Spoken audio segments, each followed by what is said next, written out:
Olá, meu nome é Paulo Cogos. Finalmente eu tô fazendo um vídeo sem aqueles bandidos da Anatel prejudicarem, porque agora eu estou usando o Wi-Fi da minha casa. Agora sim. Este é o Wi-Fi da minha casa. Agora ele vai funcionar. Chupa, Anatel. Vocês, com seu intervencionismo maldito em cima do livre mercado, em cima do mercado de telecomunicações, não vão agora impedir a verdade de ser dita, canalhas, lixos humanos. Enquanto os telespectadores não chegam, eu vou, como sempre, começar com uma musiquinha. In the jungle, the quiet jungle, the lions sleep tonight. In the jungle, the quiet jungle, the lions sleep tonight. Ah, wee, up, up, away. Ah, wee, up, away. Near the village, the peaceful village, the lions sleep tonight. Near the village... Aê, 11 pessoas, muito bem. Vou começar a gravação.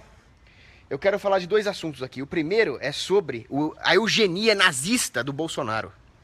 E a segunda é sobre o mimimi feminista em cima da propaganda da Alésia. Duas coisas que, por incrível que pareça, estão interrelacionadas. Agora, antes de começar o tema, eu quero falar um assunto importante. Então eu peço um pouquinho de paciência que eu vou falar só 2 minutos sobre esse tema. Eu quero mandar os meus haters pra puta que eles respectiva e analmente pariram. Que ficam falando merda por aí. Eu tenho uma empresa de dermocosméticos chamada Lígia Cogos Dermocosméticos. Lá eu faço trabalho de CEO. Eu sou estrategista, marketing, RH, estratégia, logística. Mexo um pouco com a parte de finanças. RH é o que eu menos mexo, na verdade. Logística principalmente, estratégia, etc. Eu sou o dono da empresa. Essa empresa foi herdada, ela foi fundada em 2003, quando eu ainda não trabalhava lá. Eu herdei, e o papel do herdeiro na sociedade é importantíssimo. O papel do herdeiro é importante porque isso faz com que se perpetue o capital familiar. Perpetuando-se o capital familiar, é possível então que as famílias se concentrem em bens ainda mais elevados, em investir no aumento da sua cadeia produtiva, o que permite que a sociedade acumule mais capital, o que aumenta o nível de vida da sociedade inteira. Portanto, é triste constatar que 95% desse grupo são comunistas de merda, da pior espécie, lixos desgraçados, que nem para serem comunistas serve, que o comunista, pelo menos, ele tem alguma ligação com o Partido Comunista, com o partidão interno, eles vão ser alguém na vida durante uma ditadura comunista. Esses haterzinhos de merda são apenas invejosos babacas que vão ser os primeiros a serem fuzilados de uma revolução comunista, porque eles não têm contato nenhum, vão morrer. Lixos desgraçados. E ainda por cima tem a cara de pau de dizer que eu defendo a meritocracia. Meritocracia é a puta que eles pariu. Meritocracia é o caralho. Quem defendia a meritocracia era o Platão. Aquela república de Platão, que defendia que alguém, por algum tipo de mérito, em uma gincana, esse é o nome certo, gincana, pudesse mandar na vida dos outros, pudesse governar os outros coercitivamente. Eu não defendo isso, eu defendo que o rico tenha privilégio. Sim, eu defendo o privilégio para os ricos, porque do contrário eu estaria defendendo assalto à mão armada contra os ricos. Só um filho da puta comunista defenderia que alguém fosse assaltado só por ser rico. Então eu não tenho esse grau de canalice de ser a favor da meritocracia. Eu sou contra a meritocracia, eu sou a favor do rico ter privilégio. Muito bem, agora eu vou falar um pouco do Bolsonaro, que é o tema do vídeo. O Bolsonaro, Jair Bolsonaro, é um eugenista, um esquerdista da pior espécie. O seu eugenismo é bolchevique. Ele nos lembra o que aconteceu na União Soviética em 1913, no Congresso de Pirogov, quando os médicos eugenistas do Partido Comunista, com o patronato de Lenin, defendiam controle populacional, defendiam laqueadura, esse tipo de coisa, defendiam que as famílias parassem de ter filhos e que houvesse um controle de natalidade. É uma forma de neomalthusianismo. E o Bolsonaro defende isso. Dentre as várias medidas que ele defende, uma delas é, por exemplo, o governo distribuir contraceptivos. Bolsonaro, vá à merda. Vá à merda, seu canalha. Primeiro que você vai fazer isso com o meu dinheiro roubado. Quem você pensa que é pra me assaltar e comprar contraceptivo, seu comunista retardado? Segundo, contraceptivos é pecado. Não é pra usar. Crescei e multiplicai-vos, está em Gênesis. Certo? Agora, quais são as implicações sociológicas e econômicas de fazer uma coisa dessa? O que o Bolsonaro vai fazer é subsidiar a sem-vergonhice, subsidiar a destruição do tecido social. As pessoas vão ficar mais promíscuas. Isso vai destruir a família, isso vai destruir as relações afetivas que são basilares para a construção de uma família. E o Bolsonaro defende a destruição dessas relações através do subsídio à promiscuidade, com o governo distribuindo contraceptivos com dinheiro roubado de mim. Canalha! Você merecia um tiro no saco! De escopeta! Cada vez que você se dissesse conservador, seu filho de uma puta, Bolsonaro é o cacete. E o pior é os filhos dele, porque as gerações vão piorando, vai havendo uma degeneração intergeracional, né? Então, se o Bolsonaro, por mais canalha, por mais socialista que ele seja, ainda se formou na Academia Militar das Agulhas Negras, se pelo menos ele ainda fala que bom, lá no Maranhão, presídio de Pedrinhas, os filhos dele são piores. O filho dele não aguenta um debate, ele desmaia. Seu lixo humano. Pelo menos o Bolsonaro ficava lá de pé, em forma, na man. Eu mesmo que sou gordinho, baixinho, mocoronguinho, eu fiz CPUR, eu ficava lá em forma, na Praça Heróis da FEB, lá 4 horas. Você não aguenta um debate com aquele lixo humano da Jandira Fegali, parece uma bruxa que a cara dela pegou fogo. Tudo bem, a Jandira Fegali é feia, a Jandira Fegali assusta, mas onde já se viu um filho de um militar formado na MAN ter medo de cara feia? Arrego pra você, 10 flexões aí no mínimo. Outra coisa que o Bolsonaro defende, ele quer condicionar o Bolsa Família, a laqueaduras e vasectomias. Primeiro, o Bolsa Família tem que ser abolido imediatamente, não tem conversa, o Bolsa Família é um assalto a uma armada. Segundo, o Bolsa Família teria que ser abolido mesmo que o dinheiro que o financia não fosse oriundo do assalto a uma armada, que são os impostos. Mesmo que isso viesse, sei lá, dos investimentos da família do imperador, sei lá, foda-se. O maior problema do Bolsa Família não é nem o imposto do qual ele é oriundo. O principal problema do Bolsa Família é o Bolsa Família em si, é o assistencialismo, que destrói a economia local, que perverte o sistema, ele subsidia a vagabundagem, ele subsidia o comodismo, ele destrói empregos locais. Ao destruir empregos locais e tirar um incentivo de médio e longo prazo para que as pessoas produzam e geram capital, ele aumenta a carestia em todo o sistema. Se as pessoas fossem trabalhar, gerar capital localmente, gerar-se-iam empregos produtivos. As pessoas iam produzir bens de capital que seriam demandadas por outros consumidores. Claro que isso seria produzido de forma barata, porque nós estamos falando em uma economia de pessoas que recebem o Bolsa Família, então seria de baixa renda. Esses bens de capital de baixo custo poderiam ser adquiridos por outros potenciais empreendedores, o que faria com que houvesse um dinamismo na economia local. O Bolsa Família acaba com esse dinamismo local. Não interessa nem os impostos mais. Ele destrói tudo. O cara deixa de trabalhar, o cara deixa de criar um esteio familiar. A economia local perde o seu dinamismo, ele é um destruidor de economias locais. Os fazendeiros locais têm dificuldade de encontrar mão de obra porque o cara vira vagabundo mesmo, ninguém mais trabalha. Com isso o problema só vai piorando, porque o acúmulo de capital no âmbito das famílias pobres diminui.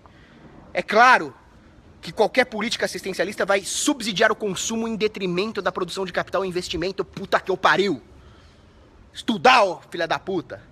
Mas não, nenhum político vai acabar com o Bolsa Família, porque como a população não leu Mises, não leu Rothbard, não leu Hayek, não leu Joseph Salerno, não leu Benjamin Anderson, eles não sabem nada de economia. Se chegar alguém e falar, vou acabar com o Bolsa Família, esse cara não vai ganhar uma eleição. E o Bolsonaro, ele não está preocupado com a ética, ele não está preocupado com a economia. Ele, como qualquer políticozinho filho da puta, contaminado pela libido dominante, está preocupado em ganhar uma eleição. Agora, quando ele condiciona isso à vasectomia e à laqueadura, você sabe o que vai acontecer? As pessoas vão fazer vasectomias e laqueaduras só pra ganhar o Bolsa fucking Família! Puta merda! Não precisa nem ter lido Mises pra saber isso. Qualquer imbecil sabe isso. Aí a população vai diminuir, vai haver uma queda populacional. As pessoas não vão mais ter filhos. Com isso, elas não vão mais ter quem as sustente na velhice. Sabe o que vai acontecer com isso? Um colapso do sistema previdenciário, seu imbecil, o seu bolsomerda, bolsolixo, bolsocomunista, bolsonazista, eugenista. As pessoas têm filho por vários motivos.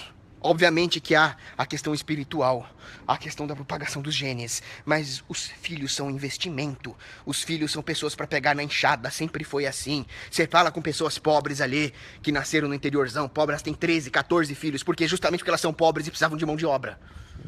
Agora, se você vai incentivar a esterilidade, puta merda, você vai tirar dos pobres esse incentivo.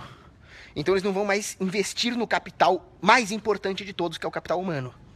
Não vai mais ter filho.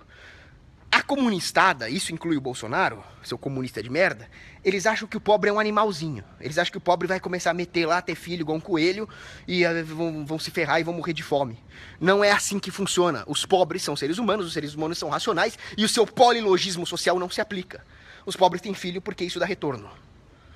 Os filhos vão montar suas próprias famílias e vão sustentar o pai na velhice. É capital humano. É o capital mais importante que tem. É a maneira que as famílias têm de sair da pobreza. E o Bolsonaro vai matar isso. Basicamente. Existem muitas outras implicações a respeito. Ou seja, o Bolsonaro é um eugenista. Eu sempre falo, os dois maiores erros dos filósofos são dois. O primeiro é achar que o homem é um animal. O pobre é um animal, ele vai sair tendo filho até morrer de fome. E o outro é achar que o homem é Deus. O homem é capaz, o governante, principalmente, o econometricista, ele é capaz de matematizar e prever a ação humana. Não é, ele é outro bosta. Então o homem não é um animal que vai tendo filho à torto e à direito, e ele não é capaz de prever e matematizar a ação humana como uma divindade. Ele é só um homem. Mas justamente esses dois erros filosóficos, achar que o homem é um animal e achar que o homem é Deus, serve para legitimar psicossocialmente essa divisão hopiana de classes entre governantes e governados. Os governados se arvorando como se eles fossem divindades, e os pobres, vocês precisam se submeter a nós porque vocês são coelhos, vocês são preás, vocês são lacraias. Cara, lacraia é o caralho, cara. Nós somos todos humanos e eu mato humano, filho da puta. Agora vamos falar um pouco das feminazes. As feminazes estão de mimimi por causa da propaganda da Alésia. A Alésia é uma firma de móveis que faz uns móveis lá com design bonitinho. Aí chegou a modelo gostosa lá, posou pra propaganda. E pronto, legal. Aí você compra o móvel se você quer e não compra se não quer. Não é assim que... Não, não é. A feminista chega... mimimi! Vai lavar a louça, dona Maria! O negócio é esse. Você sabe qual é o problema das feministas? Elas vão inventar 1000 coisas. Mas o fato é, a feminista gorda, baranga, peluda, suvaquenta e fedida vê a modelo gostosa ganhando dinheiro, e um dinheiro não árduo, é só posar pra foto e pronto, e ela fica com inveja. Como é que pode a mulher gostosa ganhar dinheiro e ainda ser feliz e ainda tá sorrindo? E as feministas não suportam isso, elas não suportam ver um espécime superior feliz ganhando dinheiro, que elas ficam puta da vida.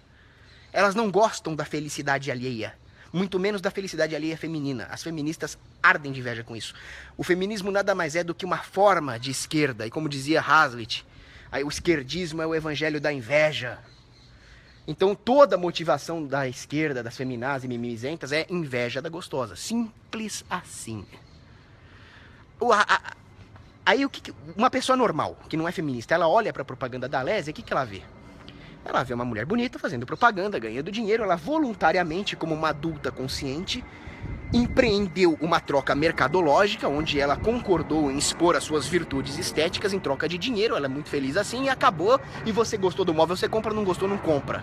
A estratégia da empresa é excelente, porque vamos supor que eu vá folhear uma revista. Eu jamais pararia para ver uma propaganda de móvel. Aonde, né? Agora, eu vejo aquela campanha lá, claro que eu vou dar uma paradinha para ver, né? É excelente estratégia da empresa. Nem saberia que a Alésia existe se não fosse tudo isso. Agora, o que a feminista vê? A feminista vê uma incapaz.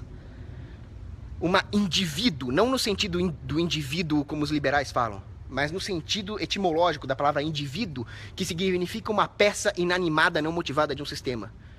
Que é diferente de persona. A persona tem uma motivação interna, uma racionalidade e uma moralidade. A esquerda não. A esquerda vê uma pecinha de um sistema coletivo, que é a mulher incapaz de decidir por ela própria, que está inadvertidamente sendo explorada pelo capitalismo malvadão, que a obrigou a se expor ali, como se fosse um pedófilo expondo uma criancinha.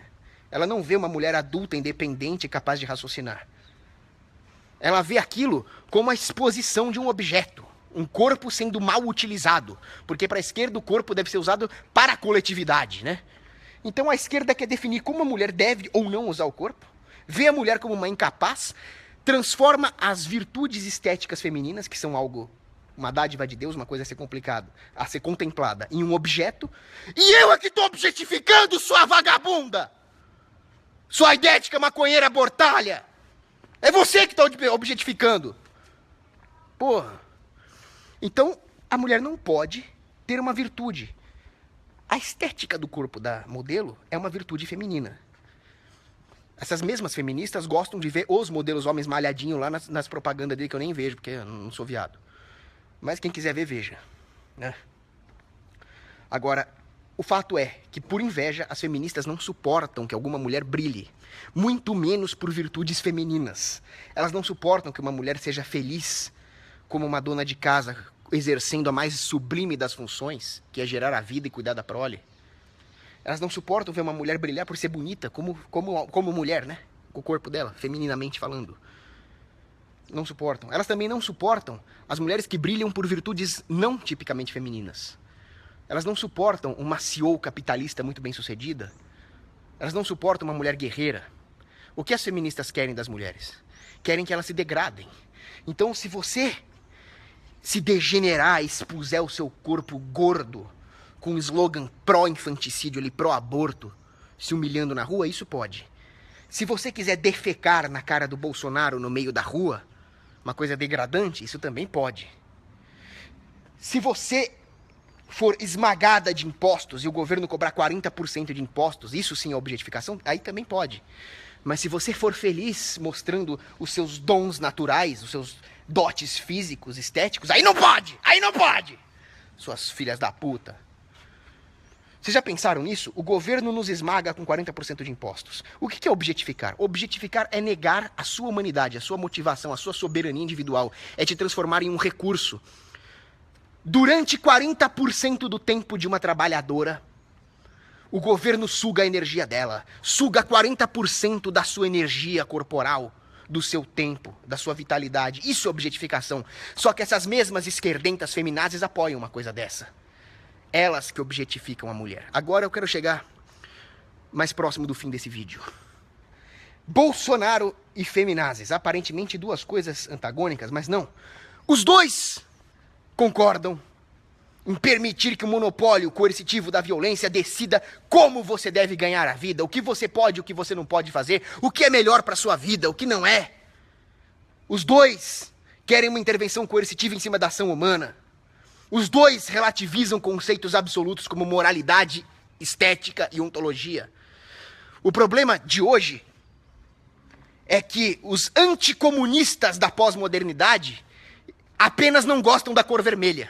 Esse é o problema. Os anticomunistas da pós-modernidade apenas não gostam da cor vermelha, mas eles agem igual.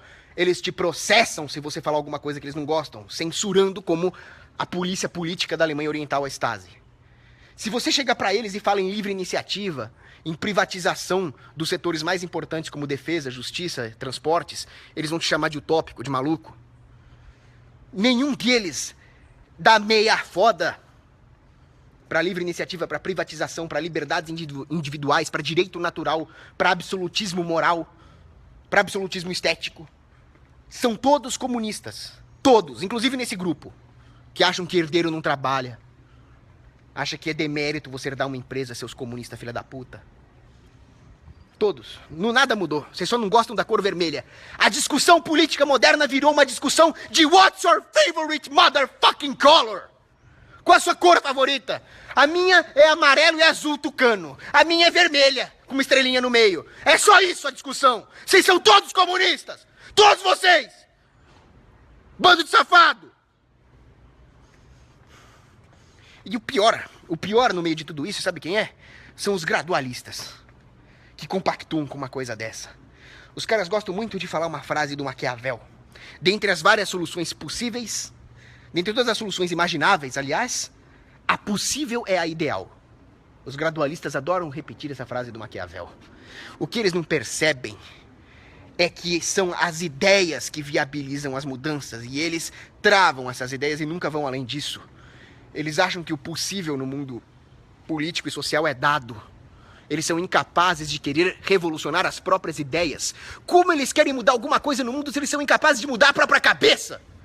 Nesse ponto, eu passo a concordar com Mikhail Bakunin. Não vou discutir que o Mikhail Bakunin era um merda, ele defendia um sistema de merda, que era o anarcocoletivismo, mas ele falou uma coisa muito interessante. Ir para além do viés do possível, do aparentemente possível, é o que nos faz humanos.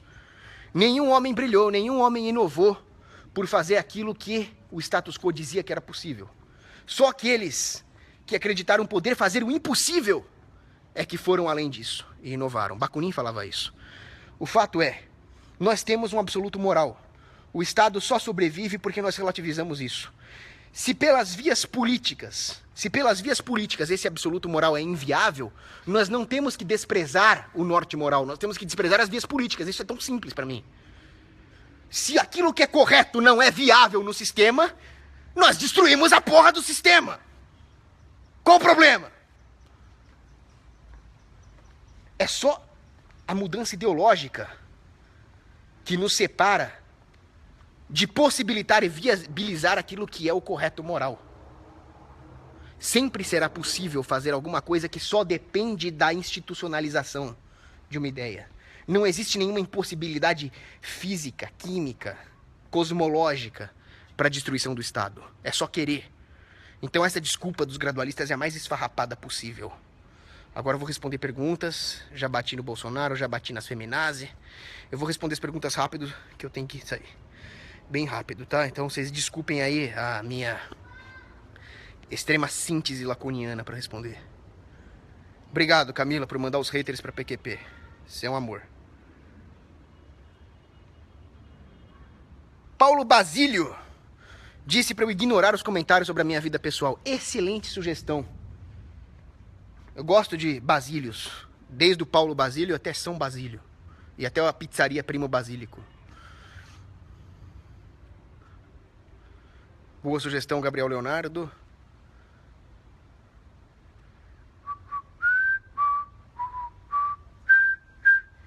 Rafael Kutner a mim pergunta se São Paulo era estatista. Não, não era. Se eu, por acaso, em alguma live, cometi uma corruptela do meu discurso e falei que a frase dele era estatista, eu falei errado. Peço desculpas. A frase dele é anti-estatista. Em Romanos 13, Paulo fala sobre a submissão às autoridades.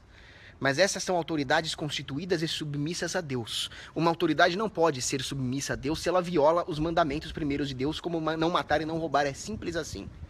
Agora, a maneira pela qual São Paulo falou, primeiro que ela foi feita de maneira inteligente para evitar um morticínio de cristãos ainda maior naquele período do início da cristandade, né? Segundo que as traduções da Bíblia deixam muito a desejar, principalmente em português. Mas se você fizer a correta exegese de Romanos 13, você vai ver que Paulo diz, concordando com todo o resto da Bíblia, Jeremias, Isaías, que o Estado é uma coisa ruim, o Estado é uma organização maldita, que nenhum ser humano tem direito de governar o outro, porque o nosso único rei é Jesus. Agora, quando ele fala de submissão à autoridade, existem várias formas de fazer a correta exegese disso. Uma é a resistência que possibilite a sobrevida dos cristãos. A outra é a submissão às autoridades constituídas. Seria, por exemplo, pagar a sua taxa de condomínio. Você não vai dar calote no seu condomínio, certo?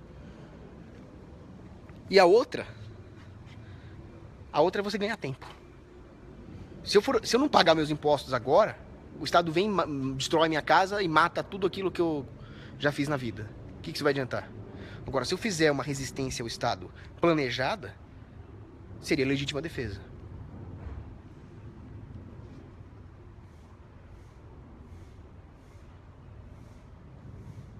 O Adam Siqueira fala, as pessoas vão ficar mais promíscuas como se elas sempre foram promíscuas. De jeito nenhum. Se você for voltando no tempo, você vai ver que a promiscuidade, ela é fruto da degeneração causada pelo poder. Primeiro se dá nas classes com poder. Você via que havia uma oposição entre a promiscuidade aristocrática e a moral burguesa. Com o tempo, à medida que a burguesia foi se imiscuindo no Estado, fazendo com que nós saíssemos do ancião regime e caíssemos no fascismo republicano, Aí a degeneração pegou todo mundo. E agora com o marxismo cultural tá pegando no povo também. Só não pegou tudo no Brasil porque nós somos devotos da Santíssima Virgem Maria, Nossa Senhora Aparecida. Nós somos religiosos. O que salva o Brasil são duas coisas. É o catolicismo e o jeitinho brasileiro. Que se não fosse essas duas coisas, nós estávamos ferrados. Estávamos com nível de vida de Gana. Agora o Bolsonaro vai fazer o favor, né, de estragar tudo. Eu não vou votar em Bolsonaro nenhum. Mais uma vez eu peço desculpas pelo lapso mental da época que eu falava bolsomito, porque a esquerda me deixou doente. Eu já sou doente mental, a esquerda conseguiu me deixar mais. Ainda bem que eu botei a cabeça no lugar, rezei e parei com essa merda. Eu não vou votar em porra nenhuma. Pode estar Bolsonaro empatado com a Marina fucking Silva. Aquela tartaruga sem casco de merda, ecofascista financiada pelo Itaú. Mas eu não vou votar. A única coisa que me faria votar no Bolsonaro é se ele tivesse empatado com o Eduardo Jorge. Mas aí não é mais uma questão política. Aí é uma briga totalmente pessoal que eu tenho contra aquele filho da puta maconheiro que tentou me prender. Bando de putos todos. Tô lendo os comentários aqui, peço um pouco de paciência. Lucas Kido! Bolsonaro e família sempre foram tão populistas quanto qualquer político do PT. Excelente. Populista é o que ele é. Ele pegou um nicho de populismo, assim como os fabricantes de um produto de consumo qualquer pegam nichos de marketing. O empreendedorismo político trabalha de forma análoga às empresas. Os políticos todos pegam nichos de populismo justamente para aprofundar a cisânia no tecido social. Bando de filhos de uma puta. Todos os políticos, sem exceção.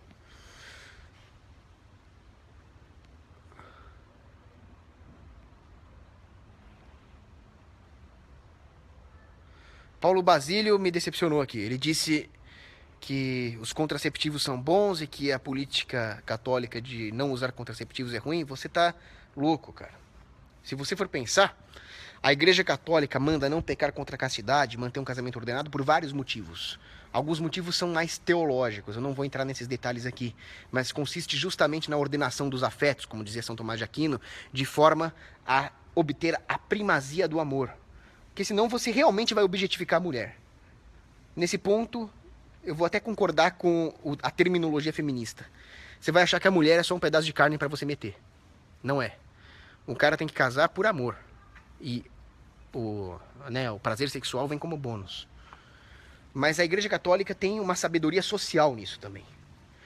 Quando há uma ordenação dos afetos nesse sentido, as famílias são mais duradouras, os casamentos são ordenados, homem com mulher, não tem divórcio. Não tem aquela tragédia familiar de filho com os pais se separando. Então, não usar contraceptivos é bom, porque evita que as pessoas saiam transando por aí. Porque aí sim, gerar um filho seria um problema. O filho vai ser fruto de um relacionamento imoral, não ordenado, sem uma estrutura familiar adequada, sem que haja a família da moça para pressionar o cara para dar uma sustentação para ela e assim por diante. Isso vai gerar crianças e famílias desestruturadas. E isso, obviamente, vai ter problemas sociais. Quando se liberou o contraceptivo, houve uma destruição social. A liberação sexual proporcionada, em parte, pelas tecnologias contraceptivas, eu digo em parte, porque as tecnologias contraceptivas seriam inócuas se houvesse a moralidade cristã medieval, mas você junta isso com a pouca vergonha, com a sem-vergonhice que nos contaminou no século XX, no século da democracia, você tem uma destruição total da sociedade que contamina principalmente os mais fracos, a criança e a mulher. A criança porque ela fica desestruturada e a mulher porque ela perde valor de mercado. Antes, se o cara quisesse conquistar uma mulher bela, recatada e do lar, ele teria que se aprimorar. Ele teria que ser forte, saudável, inteligente, trabalhador, rico, de caráter. Agora, com o contraceptivo, o cara vai casar muito mais tarde, ele vai poder curtir a promiscuidade desordenada dele o quanto ele quiser, e o mercado de relacionamentos vai ficar péssimo para a mulher, que vai ter um poder de barganha diminuído. É por isso que tem tanta mulher deprimida, solteirona. Os contraceptivos acabaram com a vida delas. A igreja tá certa, era só seguir a Santa Igreja Católica, era só seguir os mandamentos, que eu não precisava nem estar fazendo essa live. Eu estaria na igreja agora, sei lá, ajudando uma velhinha, sei lá. Feliz Natal, Felipe Mateus, Gabriel Rocha e todos os justos que estão vendo esse vídeo.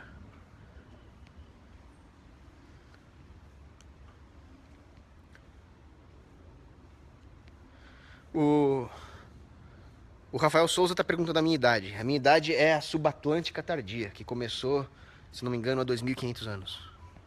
Acho que é a sua também, acho que é de todos que estão vendo o vídeo. Jarley! Você não tem... Você tem dislexia, cara? Você tá falando que eu defendo a previdência social?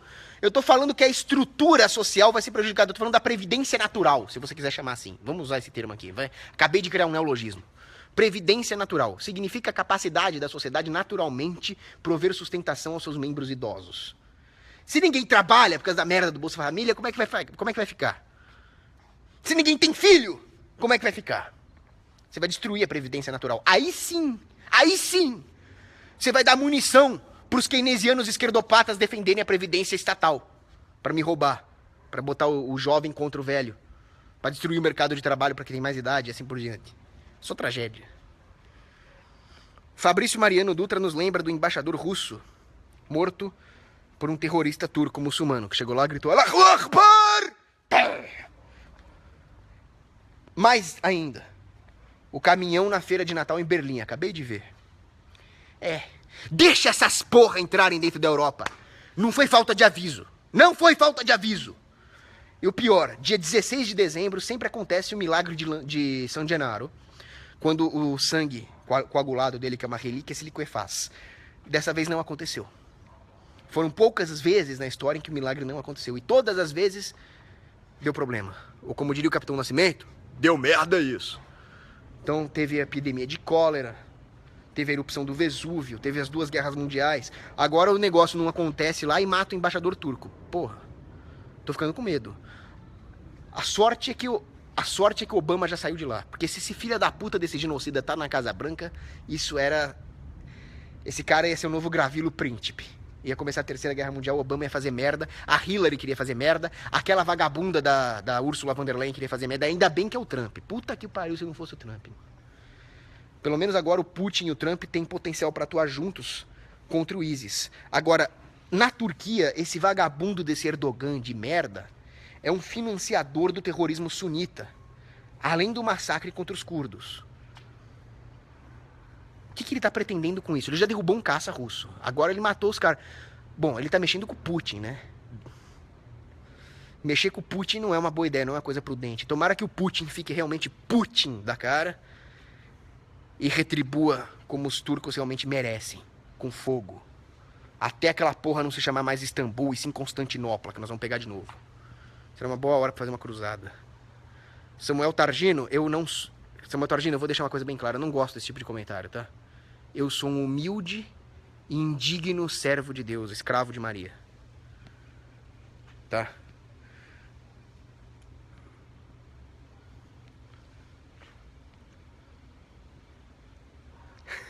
Felipe Mateus, ele tá falando aqui que uma mulher branca na Europa disse que não quer ter filhos porque não quer que eles tenham privilégio por serem brancos. Por favor, não tenha filhos, porque se ele herdar a sua genética de ameba, vai ser pior. Essa vagabunda não tem que ter filhos. Que ele realmente sofreria por ser um filho de uma débil mental. Tá que pariu, privilégio por ser branco. Só dela falar isso mostra que os brancos não têm privilégio, porque alguém fala isso e não é acusado de racismo. Puta que pariu. Agora também não vou ficar aqui, agora os negros têm privilégio. Não, ninguém tem privilégio, nós somos todo um bando de fudido na mão do Estado. Para de criar cisânia racial. Puta merda. Agora eu não vou cair, não caiam nessa armadilha. Porque realmente hoje tá difícil ser branco. Mas também tá difícil ser negro. Porque se você fala qualquer merda sendo branco, se é acusado de racismo é preso. O negro fica com aquela pecha de coitadista, de vitimista. Você vê um negro bem sucedido, o cara é cotista. Não, vai ver o cara é um puta de um cara brilhante. Ou seja, nós dois estamos na merda. Esta é a lição. O Estado joga todo mundo na merda. O Estado é um demônio. O Estado te promete mundos e fundos e pega a tua alma. O Estado é anti-branco, o Estado é anti-negro, o Estado é anti-humano. Parem com essa de cair nessa armadilhinha de racismo, do caralho a 4, porra. Dívida histórica, porra. Os negros um escravizava o outro ali na África, os negros vendiam escravos portugueses. Os portugueses também botavam pra fuder com os escravos. O fato é o seguinte, quem se opôs à escravidão foi a minha santa querida Igreja Católica. Bartolomé de las Casas, entre outros católicos, pressionaram pelo fim da escravidão negra, enquanto que os filhos da puta dos muçulmanos, através do comércio de escravos berberes lá no Mediterrâneo, escravizaram mais de 1 milhão de cristãos. E aí, 400 anos depois, começou a cruzada. Concílio de Clermont, Urbano II, que era o que nós precisamos hoje para acabar com essa raça de miseráveis. Vagabundos, maometano do caralho. E tem que matar esses globalistas que ficam botando minhoca racista onde não existe. Vinícius Oliveira aqui, com a foto do Tesla, nos lembra uma coisa interessantíssima. Jair, maldito seja Bolsonaro, já defendeu aborto para controle de natalidade. É um psicopata, é um assassino. Qual é a diferença entre isso e matar as criancinhas lá em Esparta porque elas não eram capazes de lutar na infantaria? Qual a diferença entre isso e jogar uma bomba na favela? Qual a diferença entre isso e matar um mendigo porque não tem emprego? Eugenista de merda. Cada pergunta idiota, cara.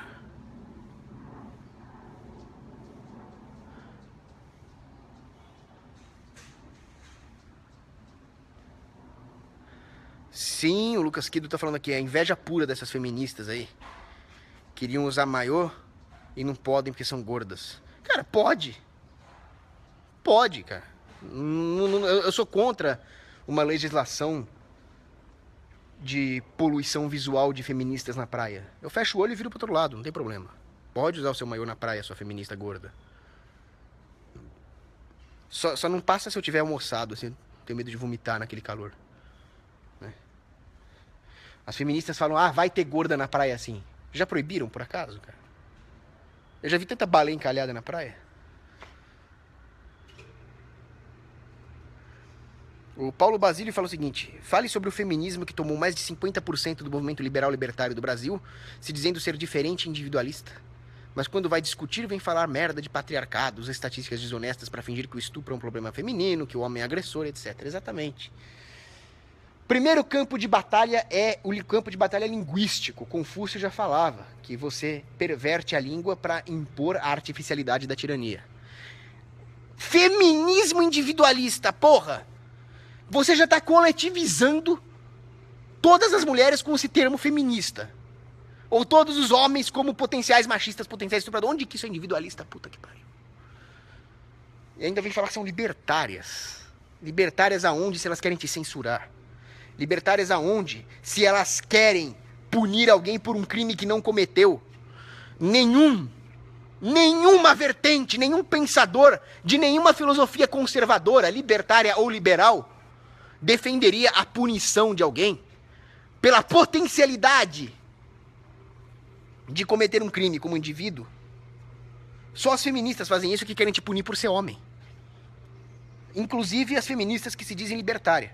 Agora, eles viram o crescimento do movimento libertário, um crescimento natural, advindo do próprio fato de que o libertarianismo é condizente com a lei natural, que, como São Paulo dizia, foi impressa por Deus no coração dos homens. Aquela coisa de não matar, não roubar, que eu não preciso explicar por que é errado roubar e matar, né? As feministas se aproveitam do crescimento natural do movimento libertário para se expandir como um vírus. Elas fazem parte, elas são um tentáculo do polvo gramsciano. E por falar em polvo, coctopus, um termo que o Enéas já usava, coctopus, se referindo àqueles dois bandidos do irmão Koch, que calaram até um pensador relativamente progressista, que era o Rothbard. Porque eles querem justamente usar as vertentes liberais e libertárias para espalhar gramscianismo progressista de esquerda. Então você vê muita gente aí associando o libertarianismo com o feminismo e não é nada disso. A liberdade só pode ser sustentada por um pensamento conservador. Você não precisa impor, aliás, não deve impor o conservadorismo à força. Mas é preciso adotar para si moralmente o conservadorismo para que você tenha capacidade de aprimoramento moral, material, intelectual suficiente para você representar localmente uma resistência contra o Estado. Sem o conservadorismo isso não existe. Quem vai resistir ao Estado não são os libertáriozinhos bostinhas, left lib. O machismo dele tá doendo em mim, vai tomar no teu cu. Pior que você vai gostar se eu mandar você fazer isso, né? William Wallace ia lá pra cima dos ingleses na Batalha de Stirling, tomava porrada, tomava flechada, e você acha que o machismo dele tá doendo em você, ô seu merdinha? Quem vai resistir ao Estado são libertários com pensamento de cruzado, de inquisidor, armamento, Os caras barra pesada, empresário, o cara que ganha uma grana. Não é o carinha de saia que vai resistir ao Estado. Você consegue imaginar um carinha de saia resistindo às tropas da ONU e ao Putin? O cara vai dar a bunda pras tropas do Putin. Para com essa baixaria aí.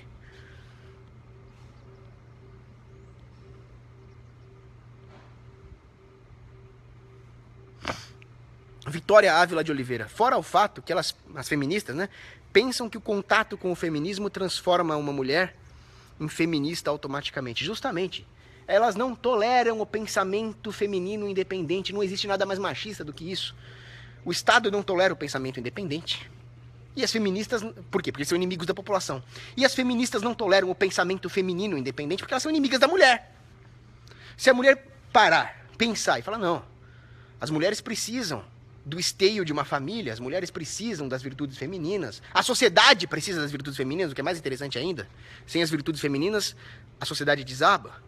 E as feministas são extremamente machistas, né? Porque elas falam, não, a sociedade não precisa das virtudes femininas, isso é supérfluo. E as mulheres têm que ser feministas, senão elas são traidoras. É assim que as feministas pensam. Quando eu falo, só um detalhe técnico aqui. Quando eu falo em pensamento independente, eu tô falando de pensamento independente, tá?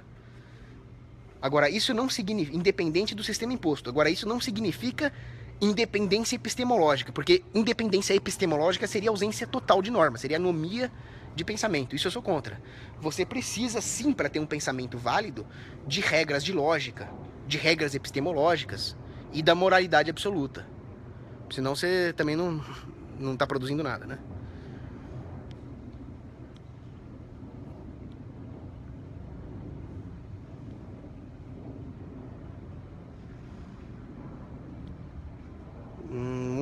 Tem pouca pergunta aqui.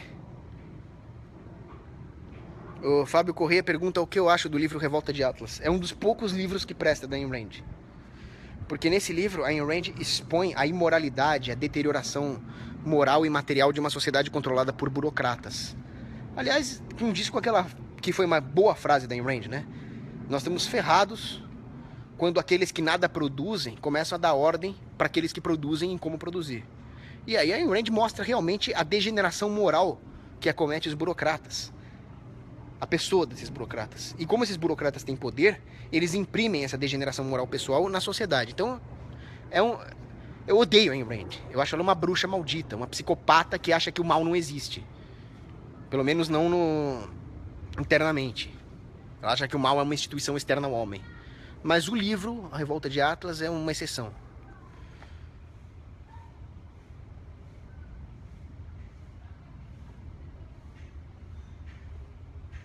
Ó, o Lucas Dupin, ele lembra uma coisa interessantíssima aqui. Note como, ao contrário do que as feministas dizem, o homem recebe menos ao explorar suas virtudes naturais em um mercado. Enquanto elas recebem bastante em books fotográficos e passarelas, estética superior natural, os homens sofrem com baixos salários no labor braçal. Eles têm força física superior, embora em países mais livres esse gap seja menor. O Lucas Dupin nos lembra uma coisa muito interessante. As mulheres têm um privilégio natural de poder ganhar dinheiro de uma forma fácil e agradável, que é posando, utilizando os seus próprios atributos estéticos superiores, porque o corpo feminino é esteticamente superior ao masculino, se é que o masculino tem algum valor estético. Eu acho que não, porque eu não sou gay. Mas as mulheres têm isso. Existe uma própria valoração natural, biológica do homem, em cima de atributos estéticos, muito mais do que a mulher valoriza isso no homem. Então as mulheres conseguem explorar isso e ganhar dinheiro. Ótimo, parabéns para elas, eu fico feliz, elas ficam felizes, porque eu também gosto de olhar e pronto, acabou. Os homens não. Pode chegar o cara fortão lá, cara, ele não vai conseguir ganhar esse dinheiro. Ele vai ter que pegar uma picareta e vai ter que minerar pedra. Ele vai se matar de trabalhar e vai ganhar 1000 vezes menos. Existe algum problema com isso? Não. Existe a moralidade do livre mercado. À medida que uma economia se torna mais complexa, aí você começa a ter demandas, por exemplo, para dublê de ator de ação. Aí o cara fortão vai poder largar a picareta lá na mina e vai poder ser dublê do Schwarzenegger e do Van Damme. Livre mercado, cara. Cada um é cada um. Agora, eu fui lá no Hooters, por exemplo. Eu gosto muito de ir no Hooters. Tem as garçonetes gatinha lá, elas servem. Elas têm que ter um padrão físico para ser garçonete do Hooters. Eles não contratam homem. Problema dos homens. Tem demanda por aquilo, acabou. É excelente isso que o Lucas Dupin falou. As mulheres conseguem capitalizar uma dádiva divina que é esse atributo estético do corpo delas. E aí nós fazemos uma contemplação estética disso, sem vulgaridade. A maldade está na cabeça das feministas.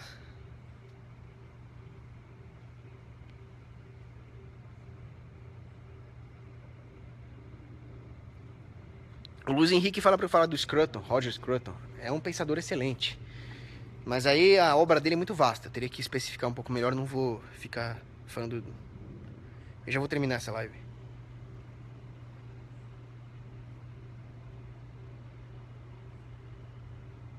Herculano Moreno, como explicar para as feministas que o capitalismo libertou as mulheres e que as armas são a única coisa que pode defender as mulheres? Ah, só uma coisa, antes disso. Ariane Paz, beijinho pra você. Olha, eu não sei, porque feminista é burra. Eu não sei como é que faz. Bom, o Marx falava que as mulheres têm que ser sexualmente coletivizadas. Mesmo assim, as feministas apoiam o comunismo? Vai entender. Claro que elas não leram Marx, né? O comunista geralmente não lê Marx, se lê não entendeu, e se entendeu não é comunista. Agora, você chega para as feministas e fala, não, nós temos que armar as mulheres para elas darem tiro no estuprador. Aí elas falam, não, nós temos que ensinar o homem a não estuprar. Quer dizer, as feministas, comprovando a minha tese de que elas são inimigas das mulheres, estão dizendo que a integridade física das mulheres tem que ser uma decisão do homem. Nós temos que ensinar o estuprador a não estuprar, para ele magnanimamente decidir não estuprar. A integridade física de uma mulher tem que depender da decisão de um homem. É isso que as feministas estão falando? Vagabundas! A integridade física de uma mulher tem que depender simplesmente do fato dela ter uma escopeta calibre 12 M3 Benelli, mirar no saco do estuprador, atirar e se regozijar de ver o estuprador sangrando e as bolas dele nadando numa poça de sangue. Só isso. E do cavalheirismo também, né? Porque se a mulher não tiver uma escopeta, mas eu tiver uma escopeta, ela também tá segura. Só que as feministas estão combatendo a ideia do cavalheirismo. Se elas combatem o cavalheirismo, combatem o armamento civil, e acham que nós temos que pegar leve com o estuprador, puta que o pariu! Elas estão a favor do estupro. Elas defendem o Islã! O que você acha? Que pariu, cara. Elas defendem o Islã! O que você espera de alguém que se diz defensor das mulheres e defende a porra do Islã? Cujo pseudoprofeta era um estuprador de menininhas de 9 anos. Tá faltando os filhos de Odin lá matar todo mundo. Já que o Papa Francisco não tem as manhas de pegar uma arma ele mesmo e sair matando esses mouros, que pelo menos os filhos de Odin o façam. Eu sou católico, apostólico romano, mas, poxa, esse Papa Francisco, eu o critico na postura dele. Ele pega leve demais, ele fala coisas que são indefensáveis. Ah, não vamos falar em violência islâmica. O Alcorão prega o assassinato de homossexuais! Isso é uma seita maldita e violenta! Eugênio Podzobon pergunta o que eu acho do livro Como Ser um Conservador. Ele é muito bom, mas ele tem uma falha. A defesa do Estado. Não tem nada de conservador em defender o monopólio da coerção física. Isso é um atropelamento das elites naturais. Já falei isso em outros vídeos. Mas no resto, o Roger Scruton faz excelentes críticas contra as ideias progressistas. Defende a lei natural, defende o direito natural. Eu gosto dele. Gabriel Pegas pergunta onde começa a vida. Começa na concepção. A formação daquela vida se dá, que nós somos corpo e alma, certo? Se dá através de 3 seres agindo. Um é o homem e a mulher que agem para formar o corpo, o zigoto. E o outro é Deus que infunde a alma. A vida começa na concepção. Está no catecismo da igreja, não tem dúvidas disso. Andréia Bonomi, Feliz Natal para você, tô com saudades também. Pedro Henrique, o que você acha do pessoal que te acha autista? Cara, eu vou fazer o seguinte. Vocês não vão mais conseguir me contradizer. Tá bom, eu sou baixinho, eu sou feio, eu sou esquisito, eu tenho Asperger, eu falo um monte eu dou rage. Eu concordo com tudo isso, cara. Vocês não estão conseguindo me contradizer. Eu quero ver alguém debater. Socialistas.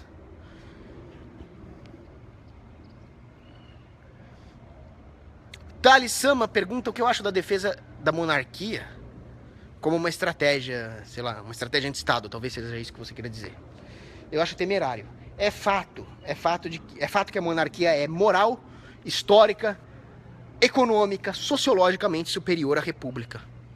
Muito superior à democracia. Isso é fato. O problema é que a monarquia, justamente, precedeu a república. Ou seja, ela como instituição de segurança social falhou em garantir a defesa da sociedade contra a expansão das artimanhas estatais. A democracia não evoluiu para a libertação humana, ela evoluiu para a democracia republicana. Esta é a prova histórico-pragmática que ela falhou. É a prova empírica da falha da monarquia. Então não dá para defender uma coisa dessa. Nós temos que defender aquilo que teria menos possibilidade de escambar num Estado, que é o norte moral, a soberania individual.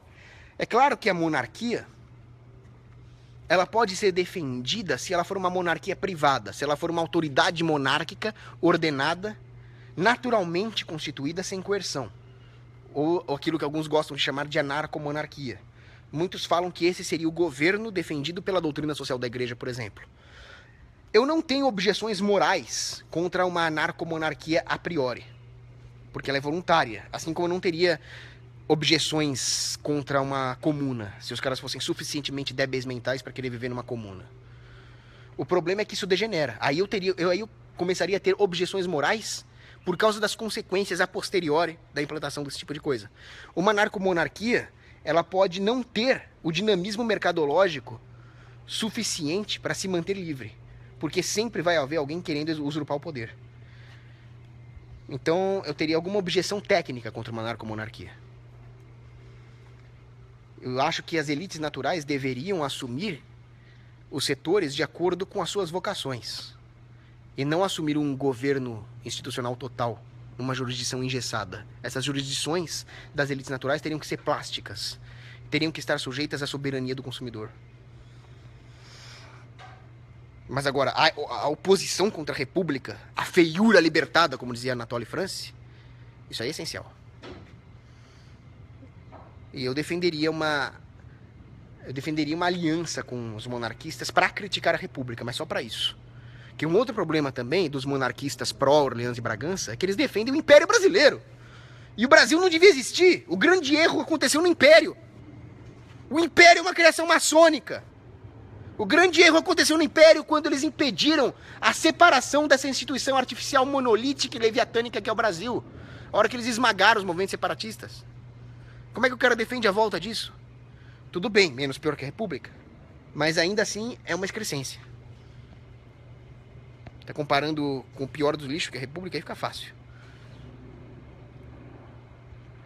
Bom, deixa eu terminando aqui. Vou pular um pouco algumas perguntas aqui, porque eu tenho que terminar isso logo. Político dos pés. E aí, Elias, tudo bom? Tudo bom, meu querido? Beleza, tranquilo.